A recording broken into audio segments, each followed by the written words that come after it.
নমস্কার সুধী প্রিয় দর্শক, ভোরের আলোয় আপনাদের স্বাগত জানিয়ে শুরু করছি সন্ধ্যেকালীন আপডেট।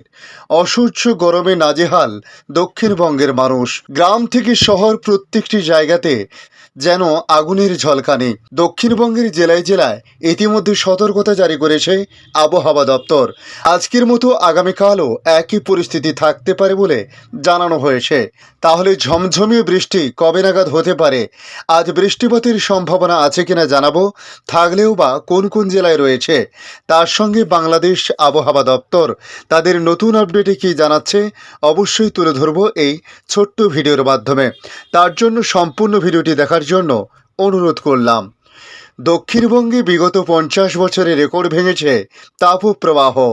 দিন দিন বাড়ছে গরম, তীব্র তাপপ্রবাহে বিপর্যস্ত জনজীবন।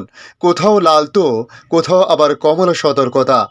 আগামী বুধবার পর্যন্ত গোটা দক্ষিণবঙ্গে তাপপ্রবাহের সতর্কতা জারি করেছে আবহাওয়া দপ্তর। তবে বৃষ্টি কবে কবে একটু স্বস্তির বৃষ্টি আসতে পারে, এখন এই প্রশ্ন সকলেরই মনে। এরই মাঝে আরও খারাপ খবর দিল আবহাওয়া দপ্তর। যদিও চলতি সপ্তাহে বৃষ্টির পূর্বাভাসও রয়েছে একাধিক জেলাতে। আজ শুক্রবার আবহাওয়ার আপডেটে যেটুকু জানা গেছে, আবহাওয়া দপ্তরের সূত্রে বলা হয়েছে আগামী 2 থেকে 3 দিনে দক্ষিণবঙ্গের জেলাগুলিতে 2 থেকে 4 ডিগ্রি সেলসিয়াস পর্যন্ত তাপমাত্রা বৃদ্ধি পেতে পারে। ইতিমধ্যে 28শে এপ্রিল পর্যন্ত গাঙ্গেয় পশ্চিমবঙ্গে তাপপ্রবাহের লাল সতর্কতা জারি করা হয়েছে। আজও দক্ষিণবঙ্গের সবকটি জেলাতেই তীব্র তাপপ্রবাহের সতর্কতা জারি করেছে আবহাওয়া অফিস। জারি করা হয়েছে পূর্ব মেদিনীপুর, পশ্চিম মেদিনীপুর, ঝাড়গ্রাম, বাঁকুড়া, পশ্চিম বর্ধমানে তাপপ্রবাহের কমলা সতর্কতা জারি করা হয়েছে। হুগলি, বীরভূম, 24 পরগনা, পূর্ব বর্ধমানে। বুধবারের মধ্যে দক্ষিণবঙ্গের সব জেলার জন্য আপাতত কমলা সতর্কতা জারি থাকবে। কলকাতাতে তীব্র তাপপ্রবাহের পরিস্থিতি জারি থাকছে। কলকাতা সহ বাকি দক্ষিণবঙ্গের একাধিক জেলায় লু বয়ে যেতে পারে বলে জানানো হয়েছে। বৃষ্টি নিয়ে কি জানানো হয়েছে, বৃষ্টি নিয়ে কি কোনো স্বস্তির খবর আবহাওয়া দপ্তরের তরফে বলা হয়েছে? হাওয়া অফিসের পূর্বাভাস অনুযায়ী আগামী বুধবার পর্যন্ত দক্ষিণবঙ্গের কোনো জেলায় বৃষ্টির কোনো সম্ভাবনা নেই। অর্থাৎ এপ্রিলের বাকি কয়েকদিন পড়তে হবে দক্ষিণবঙ্গের মানুষদের। তবে এই তীব্র গরমে বৃষ্টির সুখ পেতে পারে উত্তরবঙ্গে হাতে গোনা কয়েকটি জায়গা, যার মধ্যে বলা হয়েছে হালকা বৃষ্টিপাতের সম্ভাবনা উত্তরবঙ্গের 2 পাহাড়ি জেলা দার্জিলিং এবং কালিম্পংয়ে। এছাড়া চলতি সপ্তাহে উত্তরবঙ্গে আর কোথাও বৃষ্টির কোনো সম্ভাবনা নেই। উত্তরের সমতলেও বজায় থাকবে আর্দ্রতাজনিত অস্বস্তি। আগামী 2 থেকে 3 দিনে উত্তরবঙ্গে বেশ কিছুটা তাপমাত্রা বৃদ্ধির পূর্বাভাস রয়েছে। সমস্ত জেলাতে তাপপ্রবাহের সতর্কতা জারি হয়েছে। উত্তর দিনাজপুর ও মালদাহতে তাপপ্রবাহের লাল সতর্কতা এবং দক্ষিণ দিনাজপুরে কমলা সতর্কতা জারি করেছে আবহাওয়া দপ্তর। এখন আমরা তুলে ধরব বাংলাদেশ আবহাওয়া দপ্তর তাদের নতুন আপডেটে কি জানিয়েছে।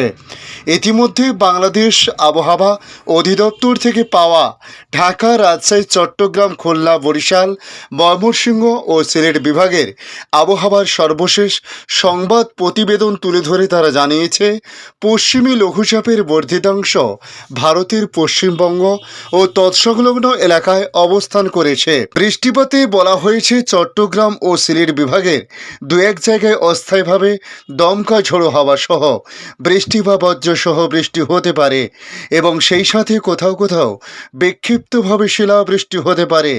এছাড়া দেশের অন্যত্র অস্থায়ীভাবে আংশিক মেঘলা আকাশ সহ আবহাওয়া প্রধানত শুষ্ক থাকতে পারে। তাপপ্রবাহের বিষয় বলা হয়েছে চুয়াডাঙ্গা ও যশোর জেলাসমূহের উপর দিয়ে অতি তীব্র তাপপ্রবাহ বয়ে যাচ্ছে।